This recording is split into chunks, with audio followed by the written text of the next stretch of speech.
What's going on? What's going on, everybody? If you don't know, now you do know. You're officially tuned in to a very special edition, and I truly mean this when I say a very special edition of the HFWB podcast series. I am your host, Clifton Pope, and for those who've listened to the podcast before, well, you know how much I've talked about COVID-19 in the past, but since it's a new year and everything, I'm going to take a little bit more of a different approach as far as to the importance of what COVID-19 is really doing to the society.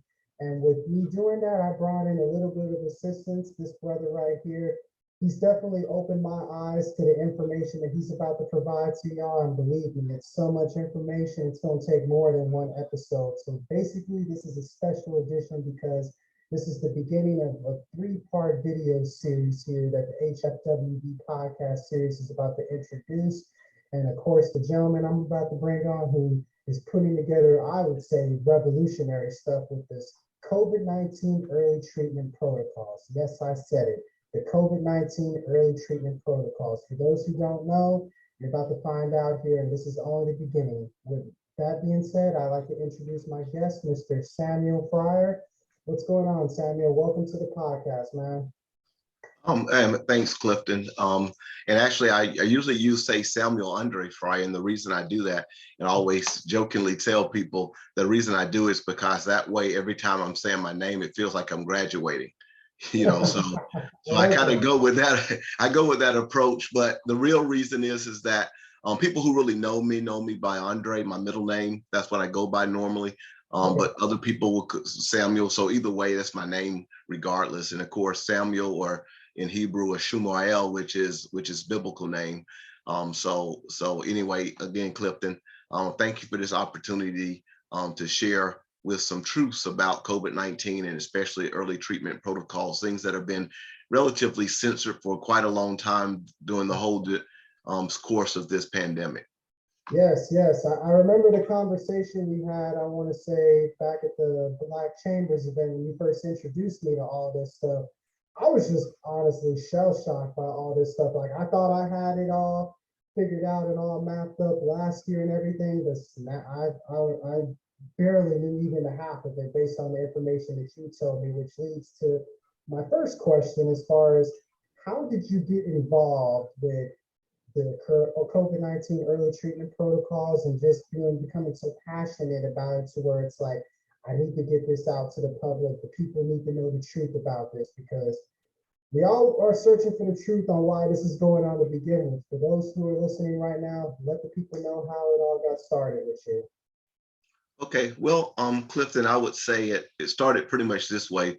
First of all, I'm a strong believer in the creator of heaven and earth. I would say Yahweh, and that's from the Hebrew perspective. I know there's different people, different views on the pronunciation, how you pronounce the covenant name of the Most High God, but it is the same God of Abraham, Yitzhak, and Yaakov, Abraham, Isaac, and Jacob. Yeah. So I really believe there's a creator of heaven and earth, and he created us. He designed us. He gave us a particular purpose for us. He has a standard for us to live by. And so I'm very adamant about reading scripture and things of that nature. So this whole thing got started for me personally when it got started for everyone else, in the March timeframe Yeah. of January, February, March timeframe of 2020. Right. And the thing that struck me personally odd was that it seemed like everyone was going through lockdown and they were saying, hey, this is a novel virus. We don't know what's going on with it.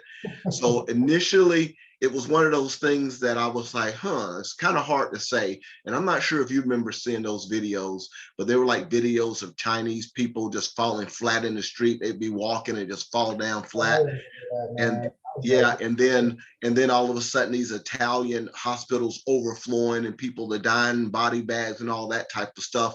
So it really kind of created up a lot of anxiety and fear in people.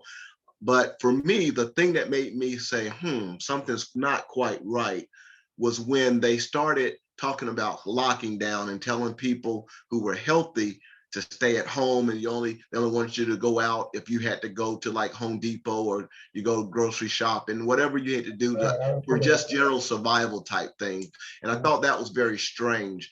And then of course with all the masks, wearing the mask and things of that nature. So I thought about it and I looked at it from a scriptural lens. I looked at it through a scriptural lens. And in scripture, you probably notice that there was a particular group of people, lepers, and they were, it was a very contagious disease, skin disease, very contagious. And in the Bible, it clearly, was shown for them to keep them away from the general public. So they would quarantine those who had leprosy, those who were sick. And the only time in the Bible when you actually see individuals being quarantined as far as healthy people, it was similar to a quarantine, and that's when you had an enemy siege. The enemy would surround the particular city. No one could come out and no one could go in, and they would basically starve the people down, get them weakened out, get them thirsty and that type of thing, and then they would attack the city. So I actually likened that, the whole lockdown things, to that. And I said, if people are healthy, there's no reason for them to go around and and be locked in their homes or not get out in public. And and the one thing about Corpus Christi, we know there's always wind blowing in Corpus Christi. But nevertheless, I remember having Judge Barbara Canales at the time basically saying closing down the beaches and all these type of things, when salt water does have some healing properties to it. And then of course, the sunlight itself helps your body produce vitamin D, which is very, very important.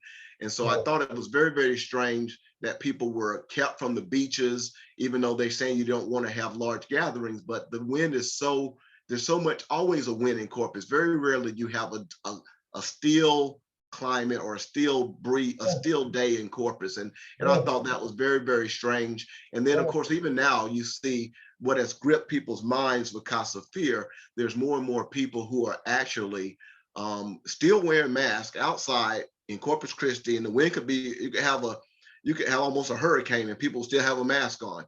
But of course, that's just joking about it. But I don't want to joke about the whole fear thing, because fear is something that really grips people. And I believe that really the only fear we should have is the fear of the creator of heaven and earth. And I believe that, of course, reading scripture and having an understanding of fear for him is the beginning of wisdom. So a good understanding have all those who keep his ways and keep his commands. So that's the nutshell, kind of how it got started for me. But the way I got really engaged with it was when I was noticing how different things were aired as what they would call, they would say, oh, it's a law. For example, they started saying you had to have a mask on to go in the various stores and things like that. And of course there were things that were passed, mandates that were passed from the governor and maybe from the Judge Canales and things like that. But those were not legislatively processed laws. So you would go into a store and the stores would say, I didn't have very many occasions like that, but I had a handful, and they would say, oh, you got to have a mask to come in here. And I'm like, why is that? And then they would say, it's the law. And then I would say, no, it's not. The response to a question when you try to question the authority. Oh, it's the law. You're supposed to follow it. Well, sometimes the law isn't always right. That's what some people fail to realize, but go ahead. Yes. And now a law, as a believer, we are to pretty much submit to the governing authorities that are instituted among men, because all governments are established by God, that the government itself is established, that order is established, and it's really designed to punish those who do wrong and to commend those who do right. That's really the whole purpose for it. And then to protect those unalienable rights that we have, to freedom to make choices and to live our lives. So once you start encroaching on that and you start infringing on those type of rights, and especially in the United States, you have a situation where you're starting to move into another sphere that our founders were never conceived of us moving into. That's crazy. That's crazy. So that actually leads to me, to my next question I have for you, as far as all these mandates that happened in the past with the mask mandate and now the vaccine mandate and everything that's going on all across the country, do you feel that it's more there? You feel like the people who are, as far as the lawmakers and stuff, they see it as a safety issue as far as on why they're doing it, or is this part of something like a big propaganda type of thing? The only reason why I ask that is because I've had thoughts myself as far as like, maybe they're doing this for the betterment of the greater good, but then there's the conspiracy theorist side of me that's thinking, man, I think this is part of something bigger than we don't even realize. What do you feel is your view on this? Even though I kind of have a feeling I know where you're going with this, but for the people Yeah. who are listening. Yes, and I would say, as far as my background a little bit, I was commissioned as an Army officer. I graduated from Clemson University in 1988. I was commissioned 1988. I graduated December 88 and commissioned 1989, or actually 88. But in 1989, I entered the active duty, went overseas. So I was overseas for almost 23 years before I came back to the United States. And then, of course, after being active duty, I was in the reserves for a while. So I finished out 30 years in 2018 is when I retired as an 06 colonel.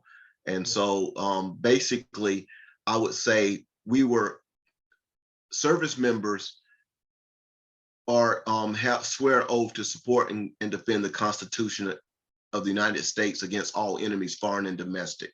Right. So I hold that very, very dearly. And I see it also because it is something from a biblical standpoint. It is something that I believe is very, very important. And so as a result, and especially when it comes to freedoms, because if our creator of heaven and earth, if he's given us freedom to make choices, even if the choices are against his will and his ways, he still gives us that freedom to make those choices. So to answer your question, I look at it from this standpoint. I really see it as more, especially now, I see it more of a demonic attack that's going on. And the reason I say it that way is because initially it was under the guise of safety. But then when you start doing the science behind it, for example, the mask itself, I just give the first example of it is the mask.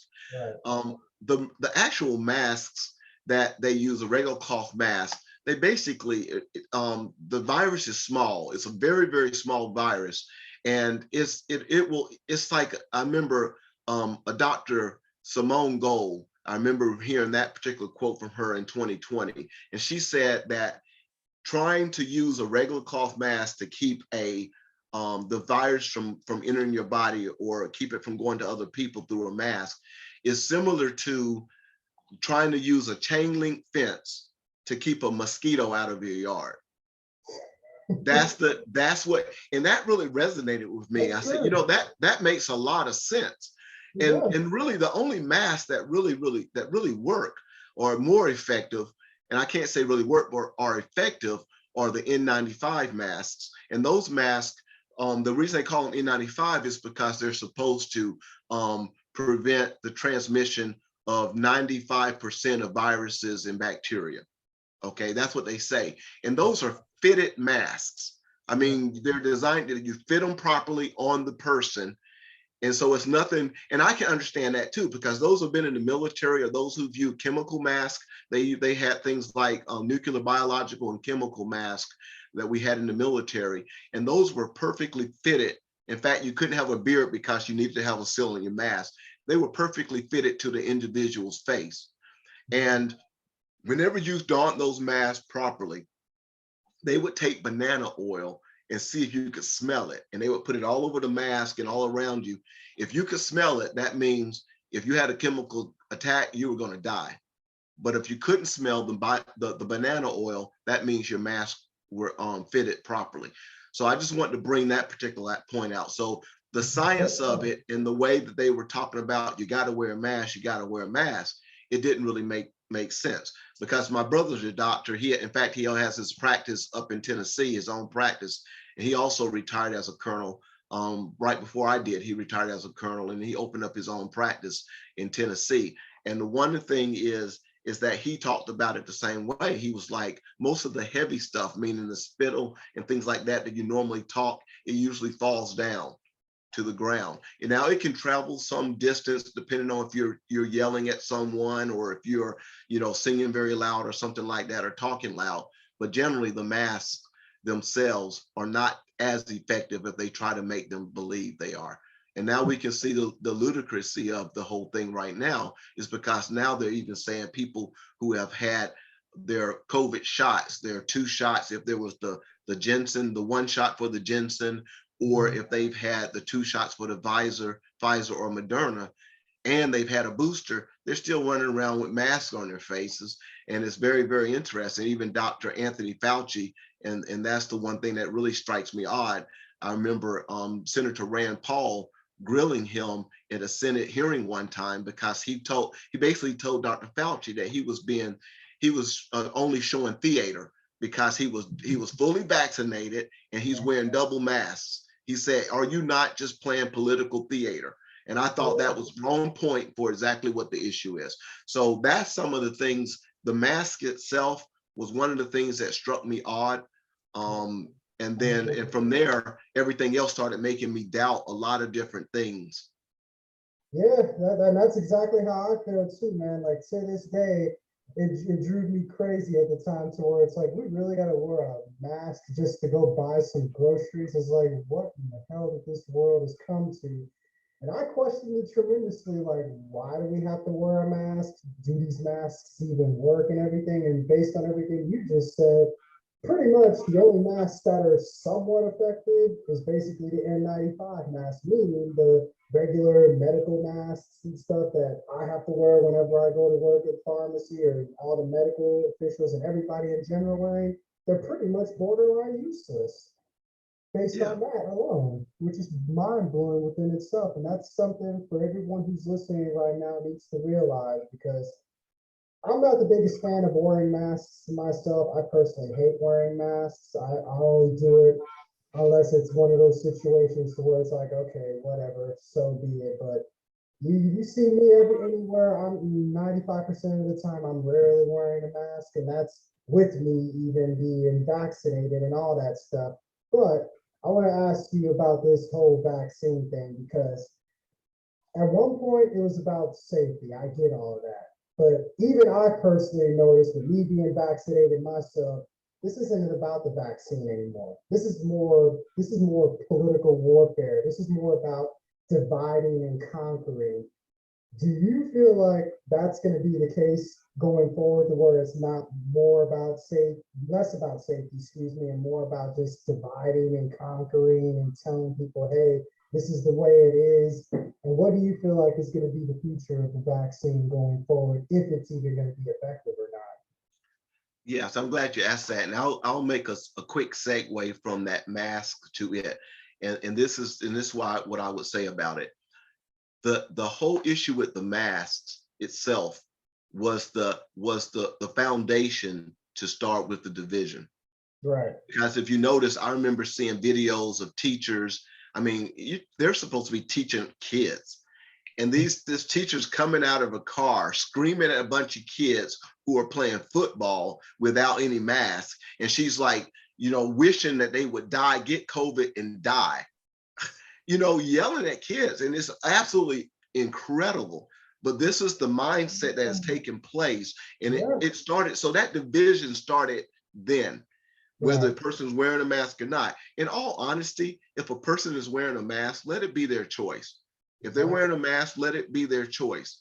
If their conscience says they feel safe with it, then let it be their choice. I don't necessarily agree with making them even safer, but nevertheless, let it be their choice. So I never make an issue of someone. If they have a mask on, I don't go up to someone and say, why are you wearing a mask?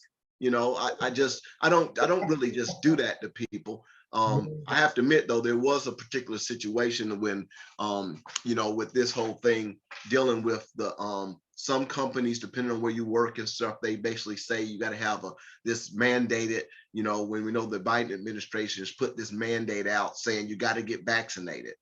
right? You got to get vaccinated. If you're not vaccinated, then you have all these countries like in Austria or Australia, or all these other countries, and even certain states, even New York, you're talking about having to have a vaccine card or some kind of app to get into stores and to do all these type of things. Restaurant, etc. Yeah. And it's all designed, like you said, to divide and conquer.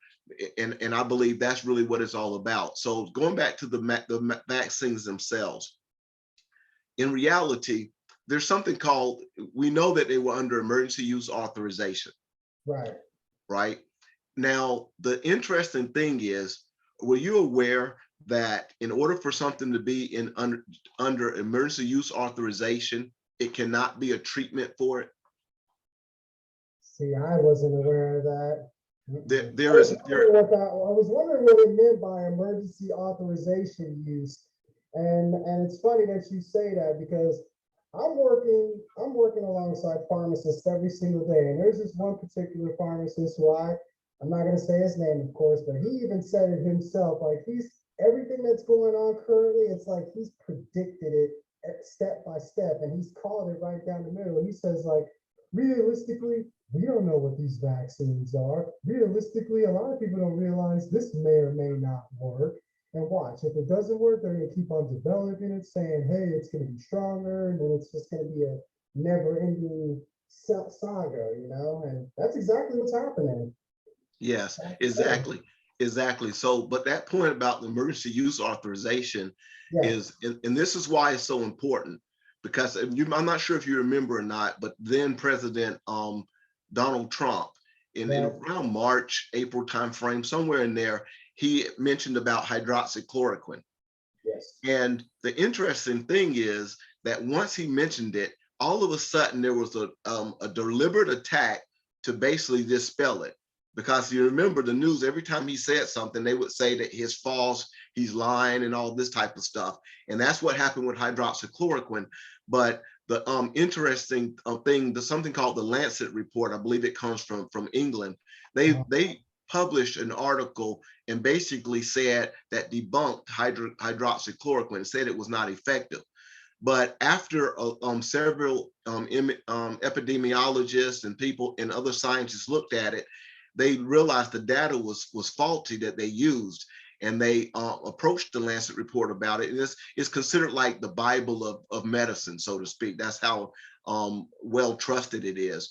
So once they realized and called them out on the faulty data, they did retract that particular article or publication that they presented about hydroxychloroquine.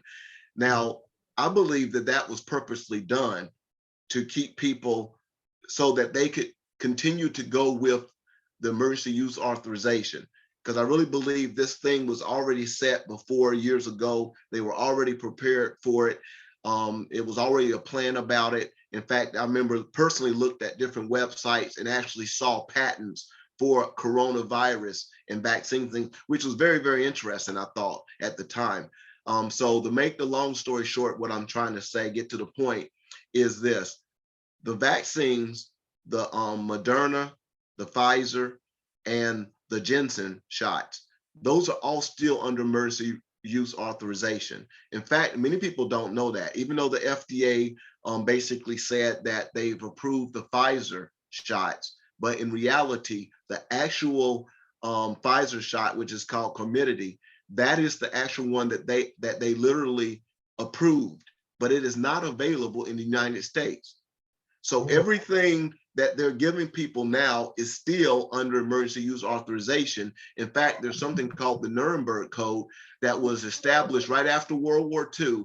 And you may remember, of course, the Nazis, Nazi Germans were taking human experiments out, inhumane things they were doing to Jewish population in the concentration camps.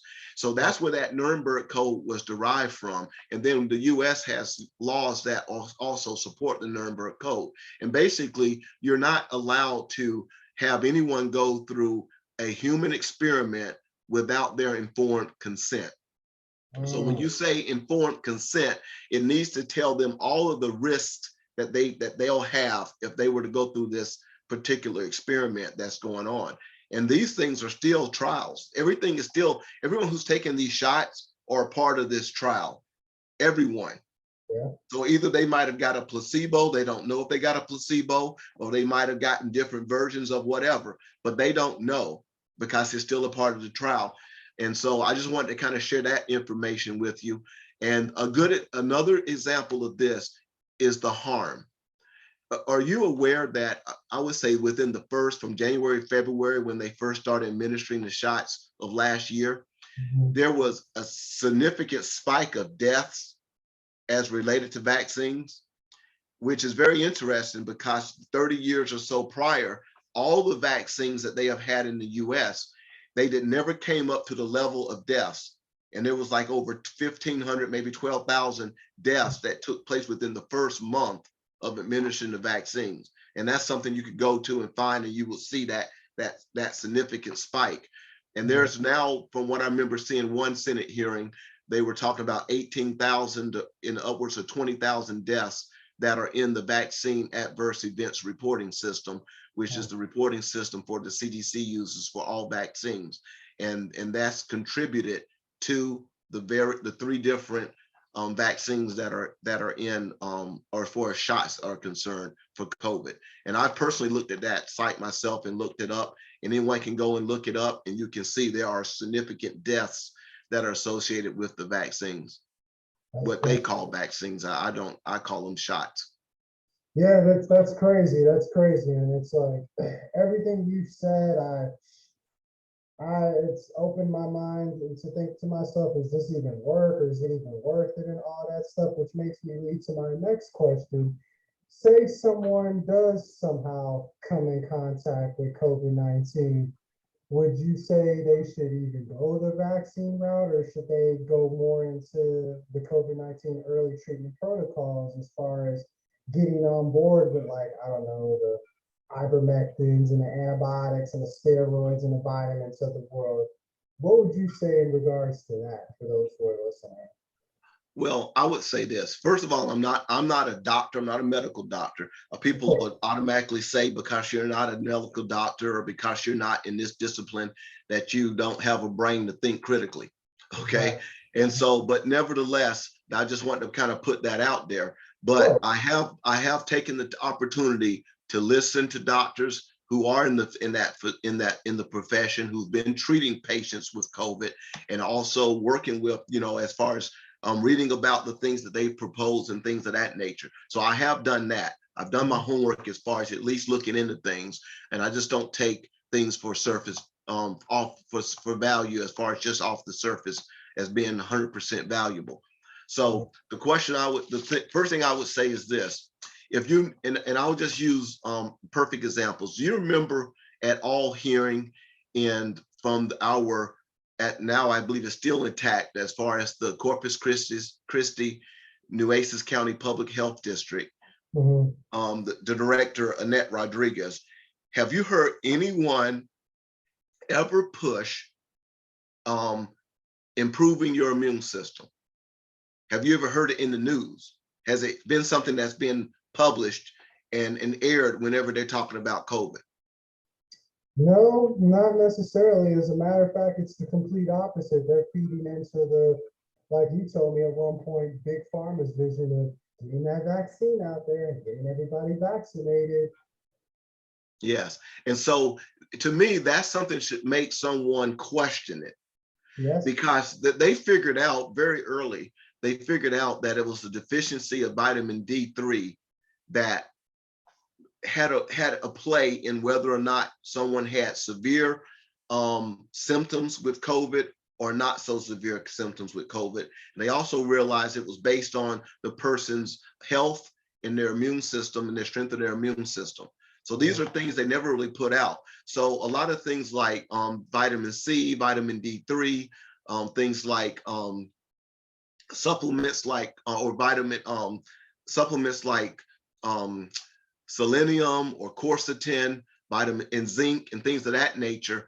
Those are things that that you would think that doctors had figured out that actually work to a degree, and actually help with the person's immune system. But nevertheless, we never had anyone from our health departments pushing that. Instead, they just push wear a mask, stay away from everybody, and things like that, use hand sanitizer, wipe everything down, spray everything, and all this. That's what they've been pushing. And then when the vaccines came out, they started pushing, you got to get vaccinated, you got to get vaccinated, even to the standpoint of the president of the United States basically telling people, and that's a flat lie, that this whole pandemic is the pandemic of the unvaccinated, which the people, even now with the Omicron, even with the Delta, they've realized that. I just listened to one person thing this morning, and they said in Australia, there was like 68.9% of the people hospitalized in Australia, right?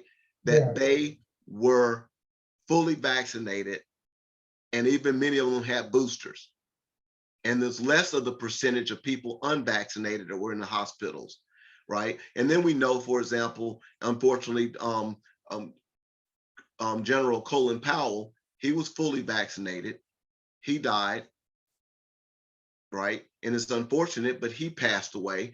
And then we know even the Secretary of Defense, Floyd Austin, this guy, he runs around, he wears a face mask, a face shield, double masks.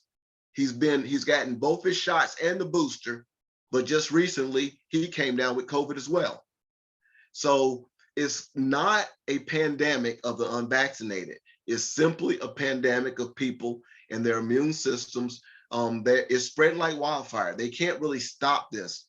The best thing to do is trust the creator of heaven and earth, build your immune system up, and go that direction. So to answer your question about the vaccines themselves, they've proven that they're not very effective. And the interesting thing is, if they were effective, then they wouldn't have to say, okay, you got to get a second shot, and okay, you got to get a booster, right? And the other thing that's odd about it, and many people don't know this, but the definition of a vaccine was changed by the CDC twice since 2015.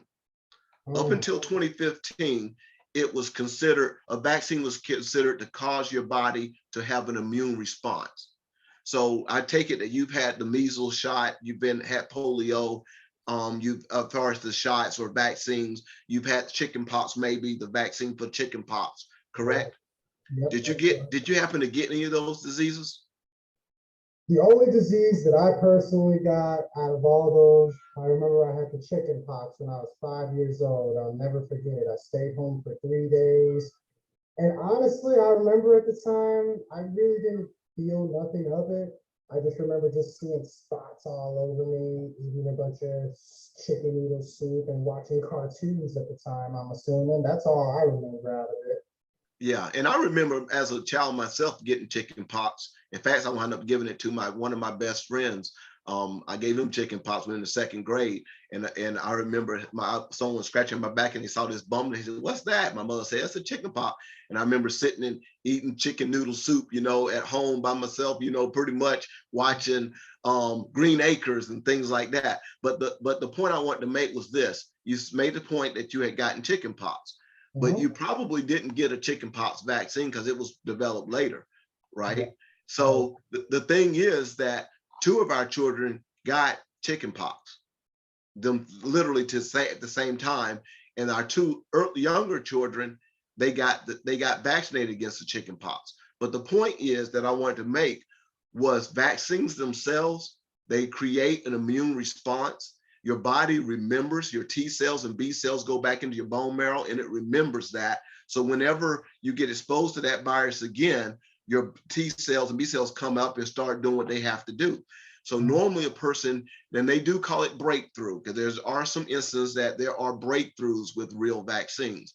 But unfortunately, this current shots that they're given are new technology. They're really more gene therapy type technology and transfer. Some would argue about that, but the bottom line, they're not quite the conventional vaccine. So as a result, the CDC, I want to say that after 2015, they changed the definition from immune system, build an immune response or cause an immune reaction response, to prevention, which is it's a little different. Yeah. So immunity is here. So now they lowered the bar to prevention. Now, I would say the fall of 2021, they actually changed it from prevention to protection. And the reason is because you notice they started realizing that what they call breakthroughs were really the fact that the vaccines were not as effective as they thought they were. So that's the reason why it's very important for people to understand the definition based on the CDC has changed. So that should cause someone to say, something's wrong with this picture. Exactly. So it went from like, oh, it's gonna solve everything, to where it's like, oh, it might maybe prevent it, to where, you know what, it's just gonna protect you instead. That's pretty much what I got out of that for sure. But overall, as far as like, I want to ask you personally about something that Dr. Fauci actually mentioned, I want to say yesterday or the other day or something like that. Do you feel that everybody at one point is going to eventually catch the virus within itself? Well, I can't say that. I know from what I understand about the whole transmission of viruses and things like that, the reason why, things spread, because virus, it does, it's, even though it sounds like it's intelligent, Yeah. it does not want to go away. It's not alive per se, but it doesn't want to be demolished. So it weakens. So it starts out strong.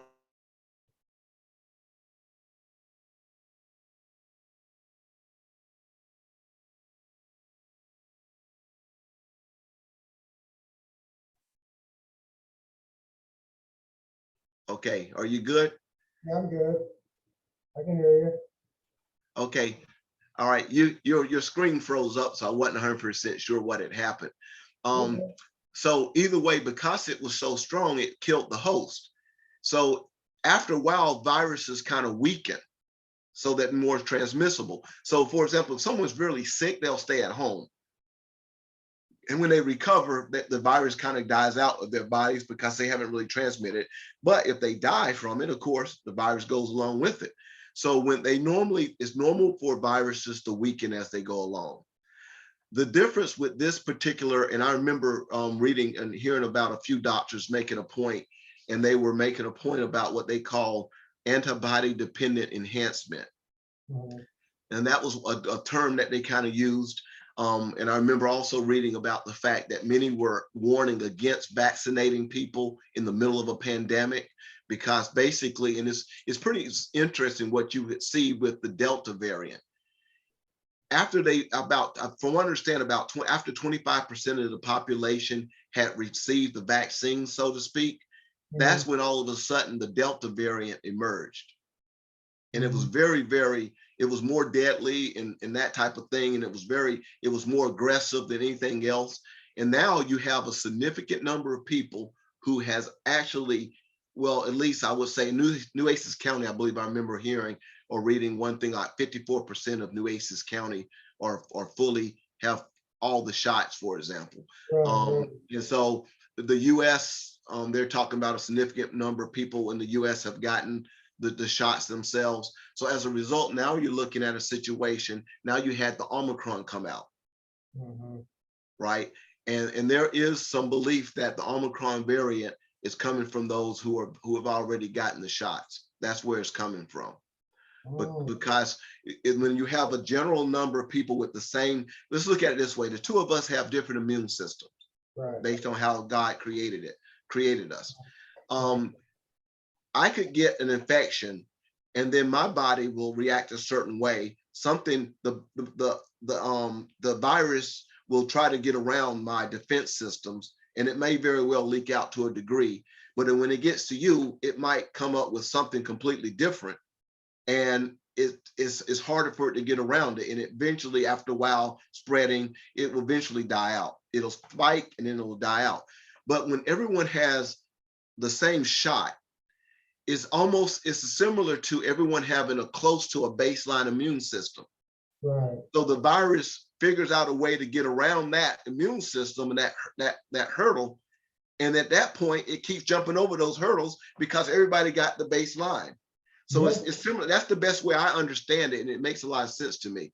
So now going a little bit further, I'll just add this one bit of information about the shots too. Right. Were you aware that in 2020, the death rate between 2019 and 2020, it wasn't a significant spike? You would think because of the pandemic, there would be a significant increase of deaths, but it wasn't a significant increase. It wasn't anything noticeable. And now the other thing that's interesting, the death rate of 2021 with the shots is exceeded the death rate of 2020 without the shots. And that's based on the number of people who they have shown who have contracted COVID-19.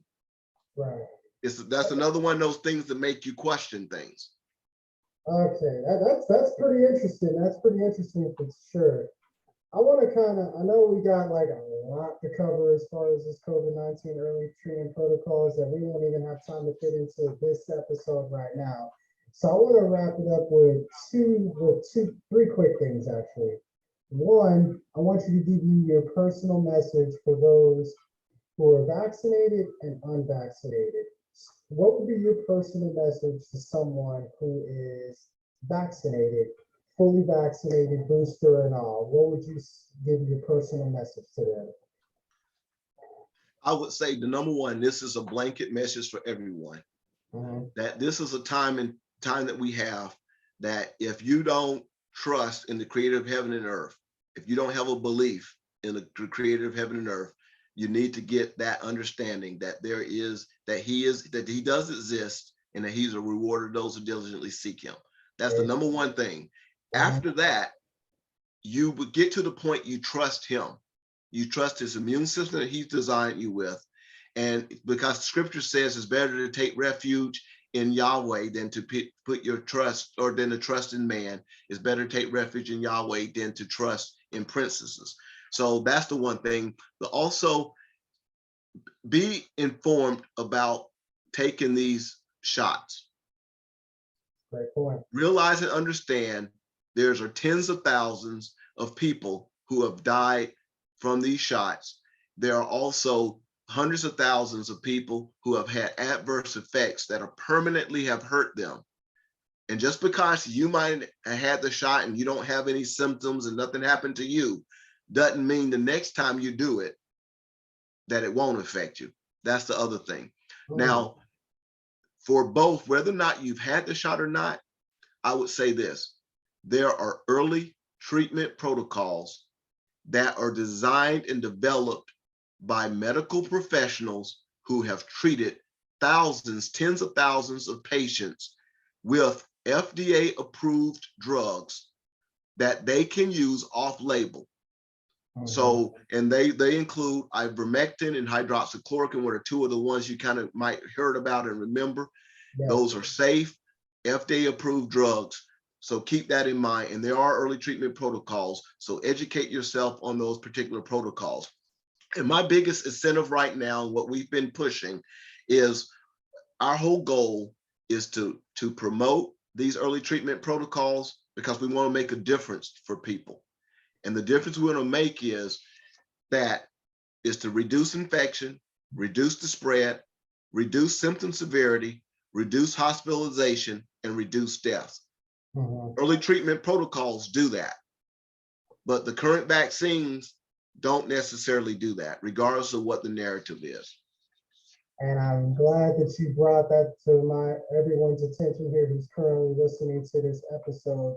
And before I close out part 1 out of 3 series, and for those who are listening right now, man, this man right here, he has some very, very exclusive information here that's even helping me become more educated. And that's the most important thing out of all this, is to be educated on how we can combat this virus and put an end to this pandemic once and for all. So real quick before I close out part 1 out of a 3-part series of this COVID-19 early treatment protocols, give the people a preview of a couple of websites they can go to get the early treatment protocols from all the medical professionals. I kind of have an idea based on this packet right here that you gave me, but for those who are listening right now and can't see the video, let them know a couple of websites they can visit.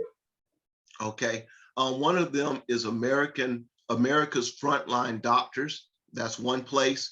Just Right. remember America's Frontline Doctors. You can do I would avoid doing Google searches. I leave Google alone, but I would do DuckDuckGo or do a search for American Frontline Doctors.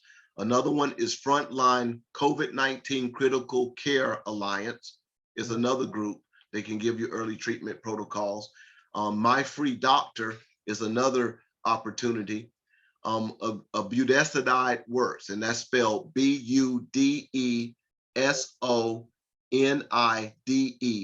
Budesonide works is another one.